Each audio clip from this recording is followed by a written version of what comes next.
Good morning, everyone. My name is Tivadar Balázs, and that's a Hungarian name. Today, I've got the opportunity and the privilege to talk to the highly acclaimed facilitator and consultant, Eve Berry. Thank you so much, Eve, for accepting my invitation. Thank you for taking the time. I know you've got a busy schedule. So let's jump right into it if you agree. Sure, great. Thank you for having me. All right. So when did you first get involved with community building, Eve? Oh, it's been a really long time, maybe 40 years. I had read the first two books that Scott Peck wrote, Dr. M. Scott Peck, The Road Less Traveled and People of the Lie. And he was doing a lecture in Westport, Connecticut, where I was living. So I went to the lecture, I think in maybe 1986. And and at the very end of the lecture, he started talking about his new book, which he called The Different Drum on Community Making and Peace. And it really struck me as, oh my gosh, that sounds like the work I'm doing and had been doing for some time, but I didn't really have the language for it. So I was very interested in it. And so when the book came out a few months later, the back of the book, there was the listing for the Foundation for Community Encouragement, which was doing the work, and they were located in Knoxville, Tennessee. And about that time, this is what he would always call serendipity, I ended up moving to Tennessee. And so I put it off for a while, but I just got in the car one day, drove from Nashville over to Knoxville and said, how can I help? And that was in, I don't know, probably 1988. And I right away went to a workshop, and I've been involved ever since. So. All right. In what ways have you been involved with community building and the Foundation for Community Encouragement along these decades? Well, at first I went to the first workshop and then attended several workshops. And at the first workshop, I had met Marianne Schmidt, who was the chair of the board of directors and had been involved since the beginning. And we got to know each other quickly and very well. She also lived in Connecticut. And so she learned that I was a management consultant and organizational consultant and facilitator. So they were having a board retreat in which they were going to do a number of things, including develop a mission statement for the foundation. And so she asked me to facilitate the retreat. And we used a consensus process to do that. And the mission statement here, I don't know, 30 plus 40 years later, still is in use and holds up. So then I got involved and I was asked to be involved with a couple of different groups. One was called the National Committee, which was the group of major donors that were contributing to the foundation. And I was the chair of that. And then also got involved with what was called the Alpha Committee, which was the group of all the volunteers who were around the country who were organizing community building events. So I was quite involved in the organization itself. Then they were opening it up for more facilitators. They asked me to be a facilitator. And then I ended up doing a lot of the organizational work. So consulting to organizations who wanted to bring community building into their organization. So I did a lot of that, excuse me, for FCE. And of course, continued to attend workshops, facilitate workshops. I probably facilitated or was part of maybe 200 or more community building events in the US and internationally. And I've hosted workshops over the years. And then really since the 1990s, I've been one of the people training community building facilitators. So I've pretty much been involved in most every aspect. And then I use the community building in my consulting work as well. I integrate principles and practices into what I do with clients. So a whole lot of experience. Right. Um, what are some of the reasons you have been involved so deeply and so long with community building? it's a good question. Well, I've always been interested in personal growth.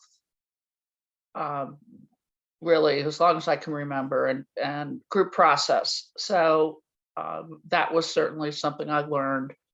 I've always sought out those kind of experiences.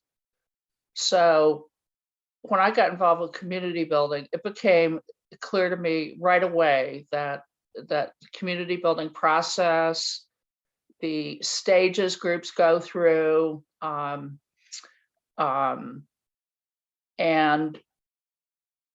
the whole process on the way to building a sense of genuine community is just extremely powerful and life-changing.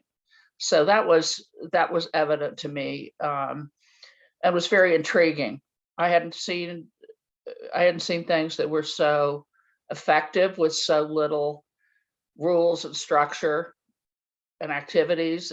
So it was quite elegant as a process, and it also wasn't until I really experienced community building myself that I realized how important it is to recognize how many burdens, hidden wounds people carry, not even being aware we carry them, and how we hold on to those things. They affect how we behave, they affect our lives. And it was just pretty amazing to see how just, ordinary people, how much they carry. Don't even realize it, and how traumatic those things are. So I guess it's one of the places that I'm involved where it's okay to be authentic, where I can just be myself, all of it, the good, bad, and the ugly, and I don't have to worry about fitting in. What do we have to do to fit in? I don't have to worry about that. I can just be myself. The people I've met have been amazing. We met, a long time ago.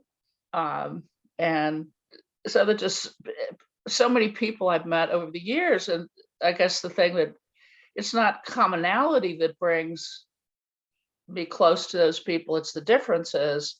But the one thing that's common is feeling like we're kindred spirits. So we're all kind of looking for something similar.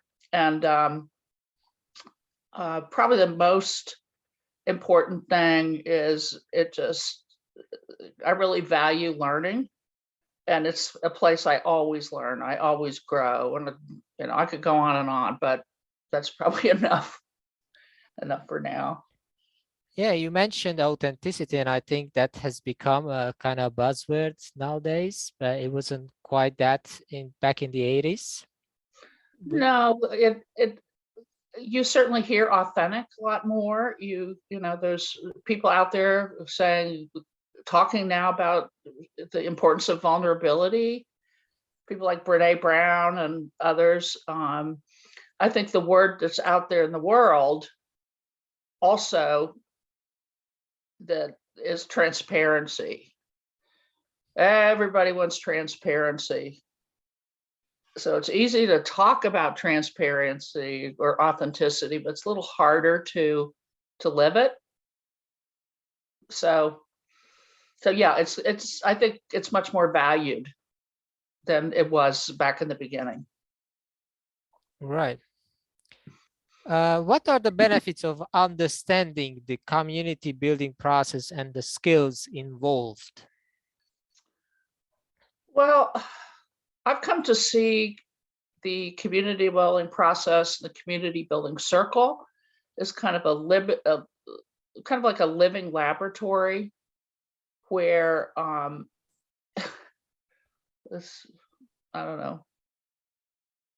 It's pretty simple. It's you learn how to be a really good human being. And actually it teaches the practices of nonviolence.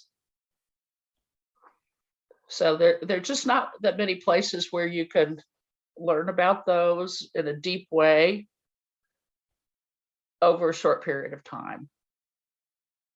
So I think that's one of the things.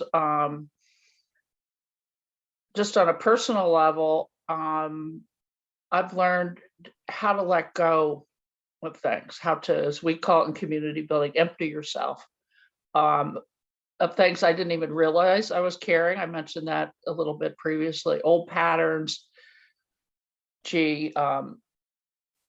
beliefs about myself, beliefs about other people that really get in the way of authentic communication and meaningful relationships. So I guess assumptions. Assumptions. We talk in community building. We talk about that the way to a sense of community is to empty yourself of whatever barriers exist to communication and connection with others, sitting in the circle.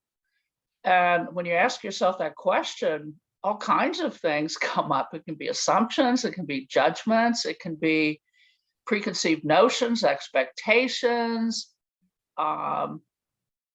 belief about how things should go that don't go that way, and it really, you start to really see how much of that gets in the way, and we creates walls and divides between people, and I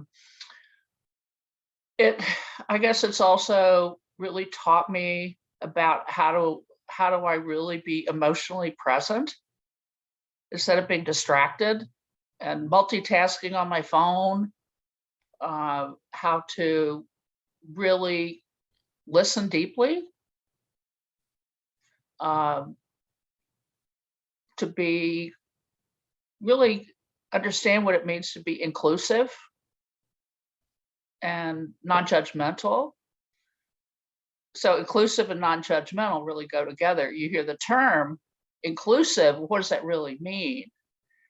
Well, it really means accepting deeply other people, regardless of their differences, and I've talked about authenticity, about being vulnerable. It really allows you to experience that. I'd say probably the biggest thing that I've learned about is dealing with the illusion of control and the need to control, which can show up in a very subtle way or very dramatic way. I never saw myself as a controlling person.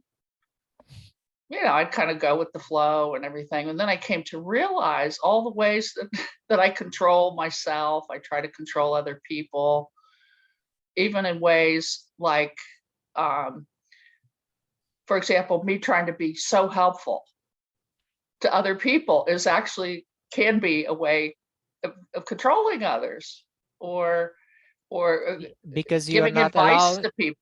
Pardon? because you are not allowing them to take responsibility for themselves, for example. Exactly. And so it kind of forced me to re-examine my whole identity as a helping person. As, oh, whose need are you dealing with? The other person or my need to be helpful, so things like that. So control, I think control and learning about the actually the reality that there's so little we have any control over. You also Others, mentioned this tendency to try to fix. yes, to teach, to give advice, all those things are, actually ways of controlling. It doesn't mean I'm not a helpful person or that I don't teach, because I do those things, but I guess where I'm coming from is a different place because of community building. I'd say also from a professional point of view that as a person working with organizations and cultures and leaders and managers, that that I've really been able to take the essential principles that I've learned in community building and apply those in my work. And things like understanding how the stages that groups go through, what organizational chaos looks like, how you address it, how to gracefully resolve conflicts in a way that doesn't create havoc, creating healthy work cultures, just so many things where I've been able to take what I've learned and apply them in those settings. And even now, after all these years, I'm still learning. So there's something pretty amazing about the process where there's always another layer to learn, and there's always another insight and another skill or strengthening a skill. So those are a few things. Pretty significant, I would say. Okay.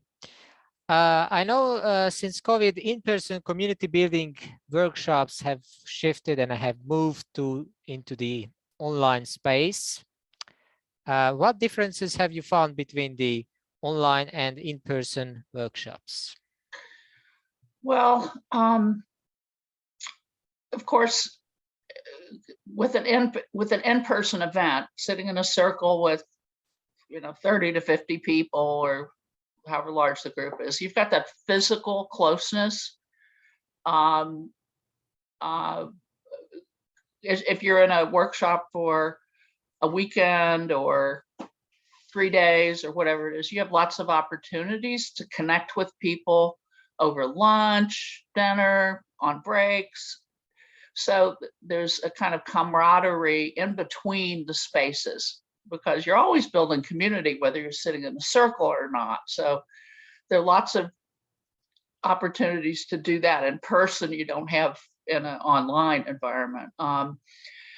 In a circle, as a facilitator, or even as a participant, it's a lot easier to pay attention to body language, eye contact, more subtle cues that happen that have give you a sense of what's going on with other people in the group. And when the group actually enters into what we call that sense of community, it's actually physically palpable.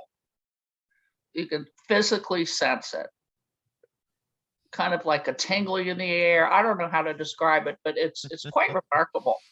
And I have not experienced that same physical sensation in a Zoom, or in a virtual workshop. So, but those are kind of some of the advantages of in person. There are also disadvantages, because just travel costs, time, all of those things are sometimes barriers for people.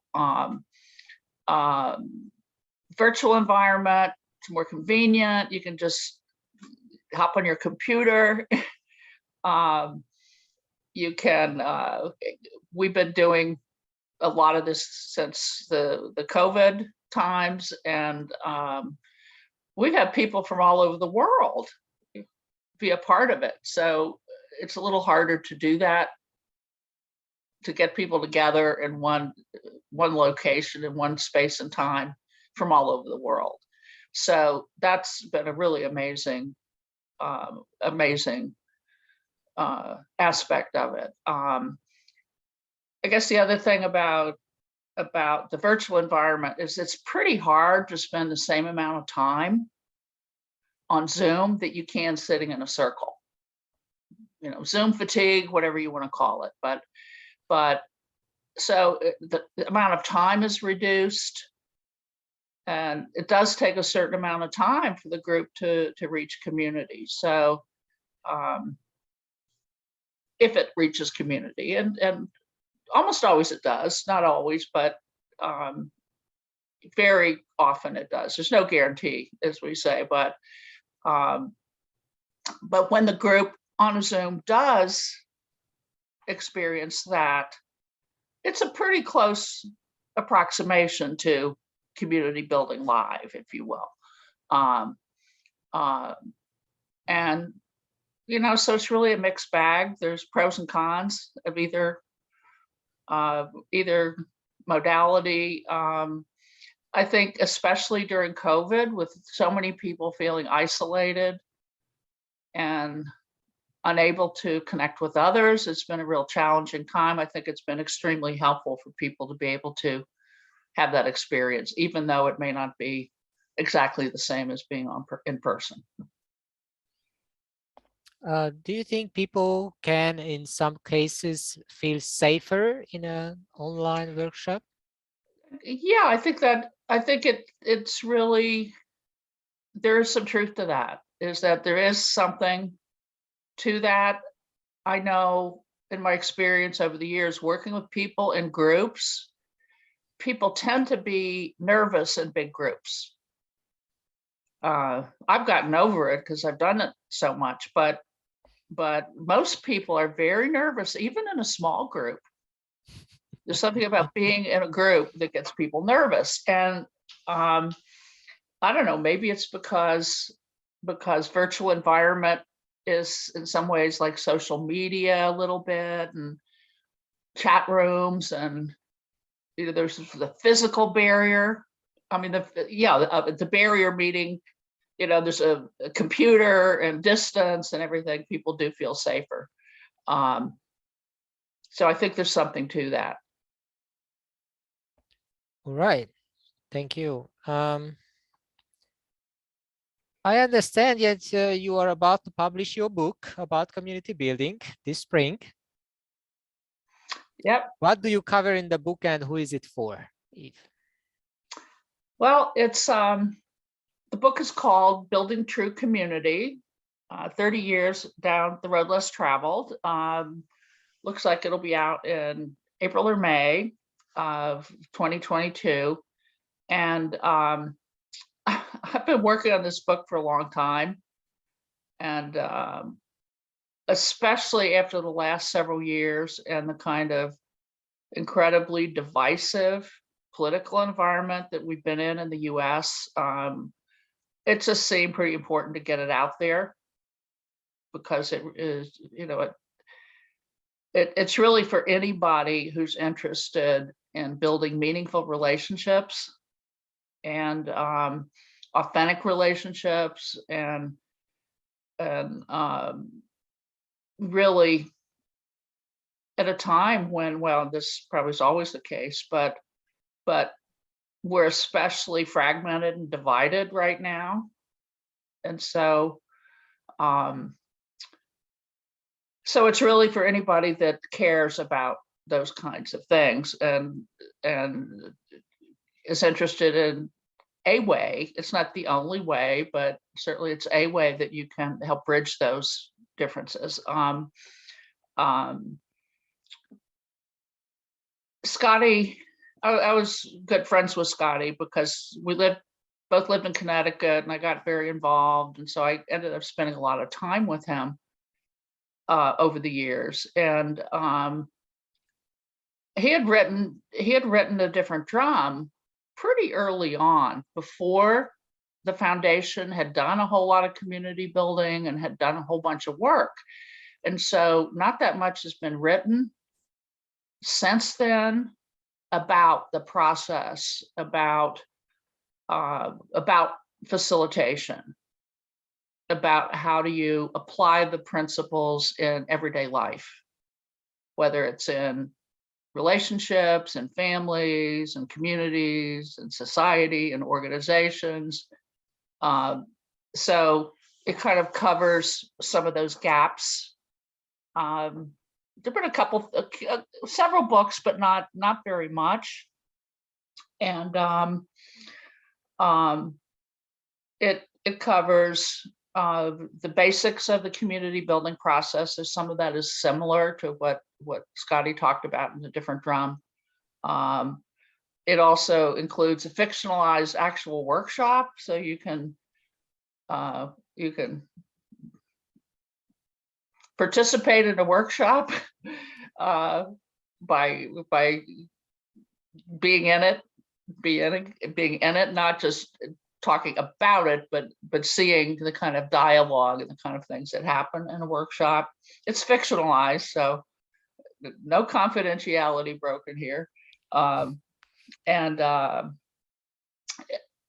talk in the book about what is the role of the facilitators, what do the facilitators do, how do you facilitate, how do you prepare, what kinds of interventions are made, etc. So that's really about the community building process per se. And then the last part of the book traces some of the roots of community building. What were some of the influences on the community building process, which helped shape it, as well as other forms of community building that seem to be out there and have been out there really since the beginning of human communities. So connecting those dots, and then the last part is speculating on the possible, if you will, scientific basis for why it works so well.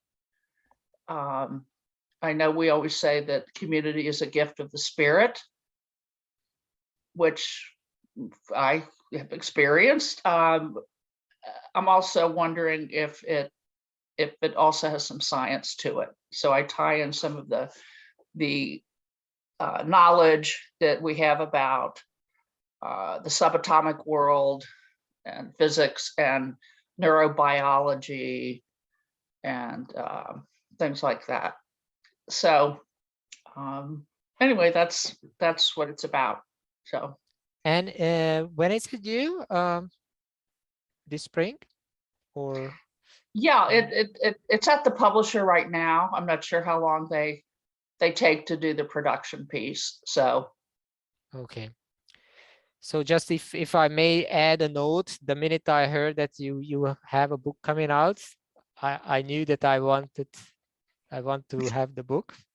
But based on what you have described, so many things that are discussed, I want yet again to buy it. So, I'll even sign a copy for you. So a lot of interesting different aspects of community building, as I said. All right, so thank you for all these information and your time. We do plan another interview on another discussion, and that's going to be about facilitation, right? Sure. So I'm just telling to those who are listening to this. So if you would like to hear more about from Eve and about facilitation, then please stay tuned. And I have another announcement. If you would like to help us spreading the word about community building, then I invite you to join the Community Building Podcast Facebook group, and so that we can stay in touch and we can discuss the different options together. Thank you for listening to us, and see you in another episode. Have a nice day. Thank you.